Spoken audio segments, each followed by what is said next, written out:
everybody's been having a good week, or you had a good week last week. Tonight we're going to go back into more stories for our soothing stories and stretches. But as per usual, we are going to do our 2 sets of yoga poses and then another round of deep breathing. So our first set is child pose and happy baby pose. So with child pose, get down onto all fours and then rest your bum on your heels with your chest on the floor and your arms stretched out in front while breathing deep. Alright. And 1, 2, 3, 4, 5, 6, 7, 8, 9, 10. Okay, and with happy baby pose, you start on your back with your knees bent and grab a hold of your feet. Slowly pull your legs in, getting a great stretch. From there, you can rock or sway a little bit and act a little bit silly. So we're just gonna lay down on the back, grab our feet, and 1, 2, 3, 4, 5, 6, 7, 8, 9, 10.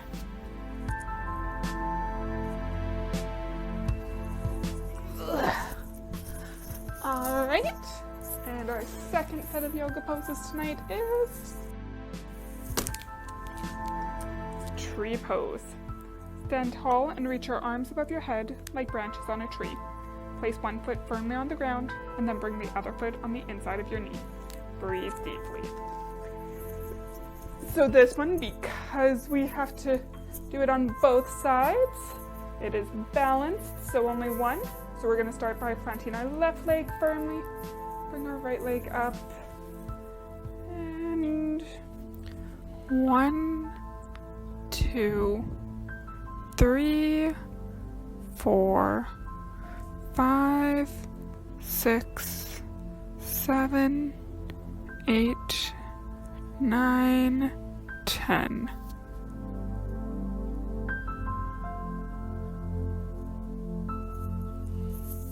And now we plant our right leg firmly, bring our left leg up, and arms, and 1, 2, 3, 4, 5, 6, 7, 8, 9, 10. Alright, and now let's do another round of deep breathing before our story. Remember to sit up nice and tall. Breathe in through your nose, out through your mouth. Ready?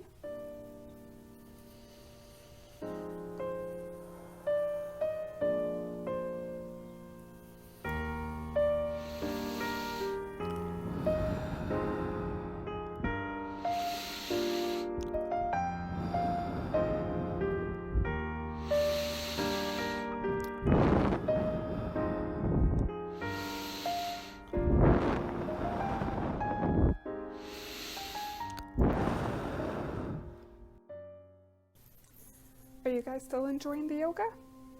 I'm glad. So tonight we are going to be telling the story of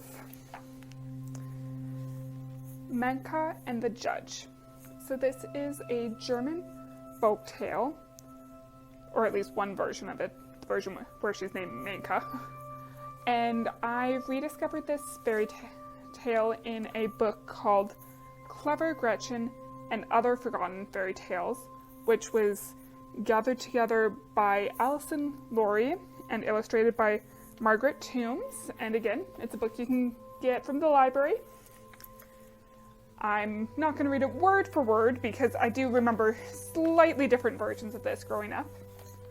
But I do hope you'll enjoy.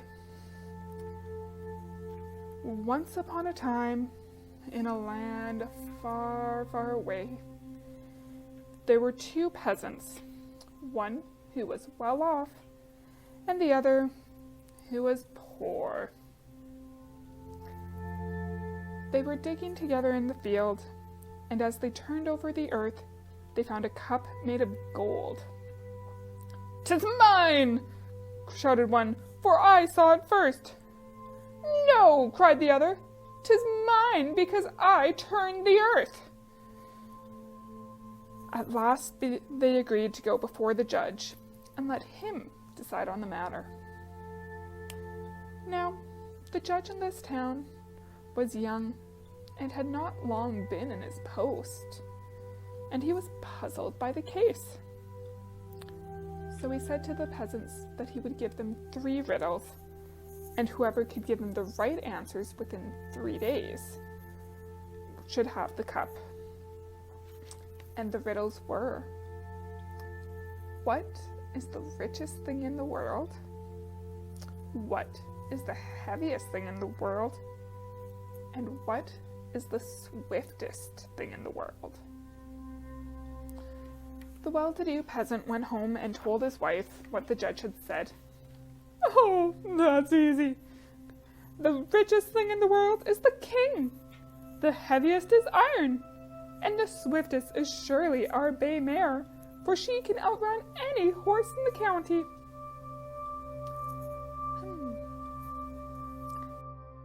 The poor peasant also went home to his cottage, where there was no one to greet him but his daughter, Manka, for his wife has long since passed. For 2 days he puzzled over the riddles, sighing and scratching his head and thinking and At last, Manka asked him what was the matter. "The judge has sent me 3 riddles," he answered, "and if I can answer them, I will win the gold cup as we found in the field. But for the life of me, I cannot do it." "And what are the riddles?" said Manka. So her father repeated them to her. "What is the richest thing in the world? What is the heaviest thing in the world? And what is the swiftest thing in the world?" "Go to the judge tomorrow," Manka said, "and tell him that the richest thing is the earth, because she brings forth all that we need in this world, and that the heaviest thing is sorrow, which lies on mankind with a greater weight than iron, and the swiftest thing is the mind, for it can go to China and back in a moment." The next day, the 2 peasants appeared before the judge. He heard their answers, and then rewarded the cup to the poor man. "Tell me," he said, "did you solve my riddles by yourself, or did you have some help?" "Your Honor," replied the peasant, "I have a daughter called Manka, who is very wise for her years, and she told me what to say." "I think I should like to meet this Manka," said the judge. And so Manka's father journeyed home and brought his daughter back before the judge. When they returned, they saw 2 brothers there who had come to settle a quarrel. Their father had left him a farm, which part was good land and the rest barren, and they could not agree between them how to share it. Whichever one divided the property, the other was dissatisfied. And when the judge tried to divide it, both were dissatisfied. "Since you are so wise, Manka," said the young judge, "tell me what to do in this case." "Very well.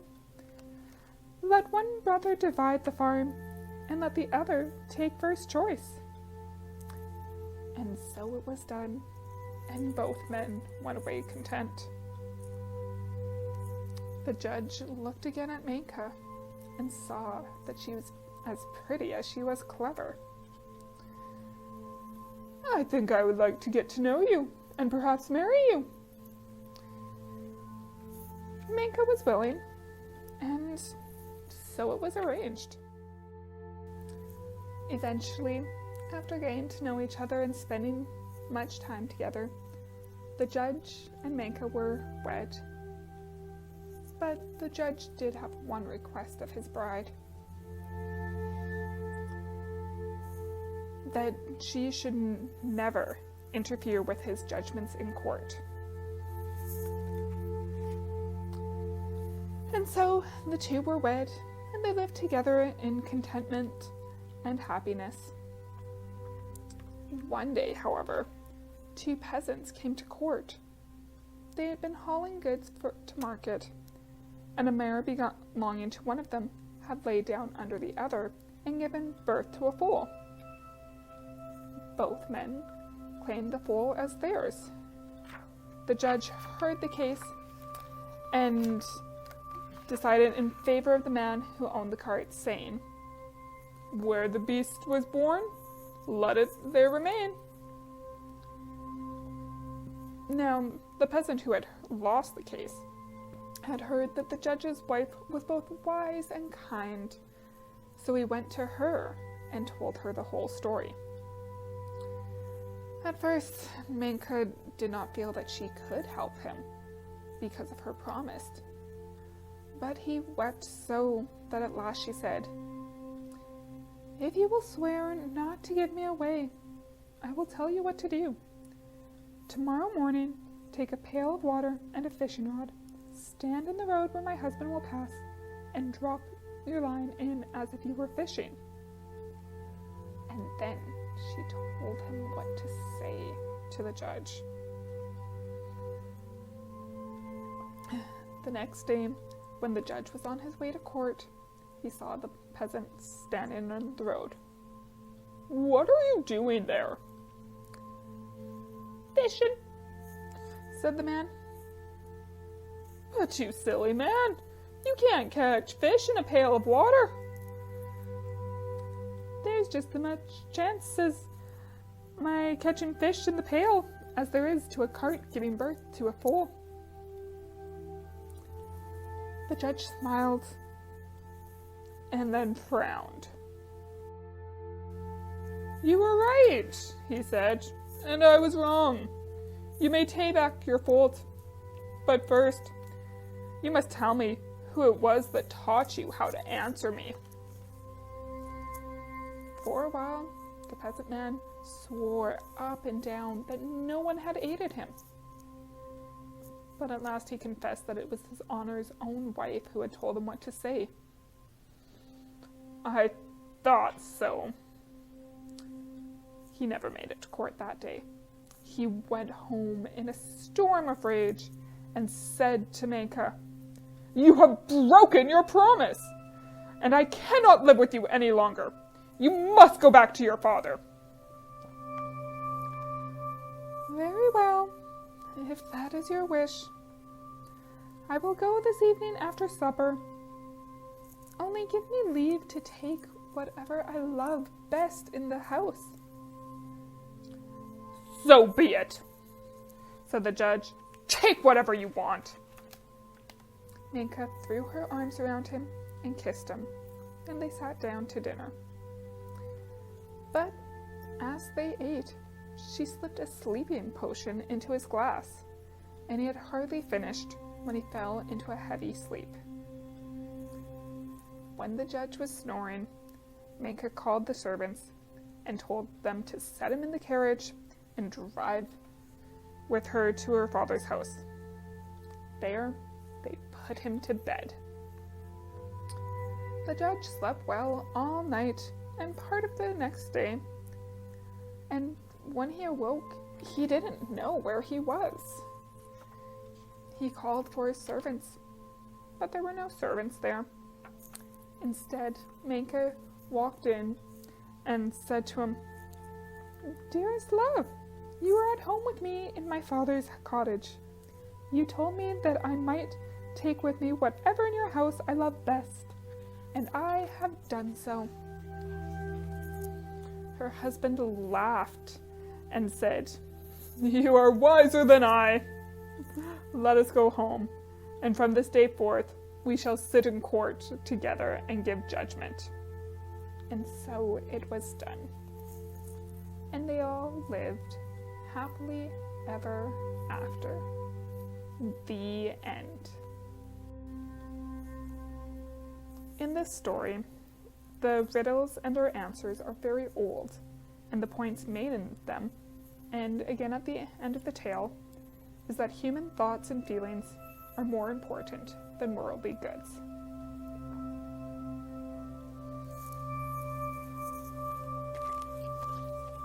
So did you guys like that story? There is also a myth that this was somewhat based off of a true story. And parents, I don't know if you remember watching Ever After with Drew Barrymore. There's a scene in it where her character and the prince have been ambushed by gypsies, and the gypsies say to Danielle, Drew Barrymore's character in that she can take with her whatever she can carry, and they will not stop her. And so she goes over and picks the prince up and starts trying to walk away with him. And the gypsies laugh and say, very well, we will give you horses and whatnot. Apparently this is a rumor that I've heard. I haven't actually gone and fully researched it, but apparently that happened. There was a noblewoman who the castle had been besieged, and the invader said to the noblewoman and her female servants that they were free to leave with whatever they could carry, and they went and picked up their husbands and walked out with them. I don't know. I just thought it's a cute story.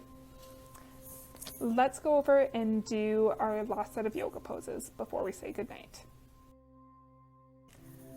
So, do you think you could be as clever as Manka? Let's do our final set of yoga poses. Cobra and downward facing dog. So with Cobra Pose, lay down on your tummy with your legs stretched out behind you. Place your palms beside your shoulders on the ground. Press into your palms and begin to lift your upper body. Gently lift your chest, your head, chest, and shoulders off the ground. Look up to the ceiling and then straight ahead. Make sure your neck and arms remain straight. Okay, so... And... 1, 2, 3, 4, 5, 6, 7, 8, 9, 10. Alright, and with downward facing dog, lay down on your belly with your hands by your chest. Then lift your bum up into the air and make an upside down V shape with your body while breathing deep.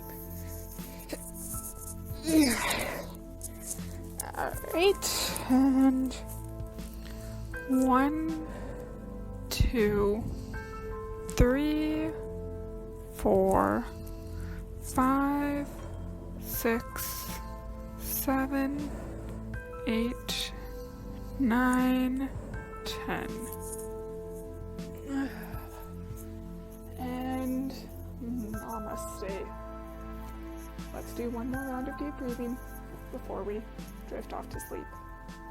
And I hope everyone has a great rest of your week. Bye!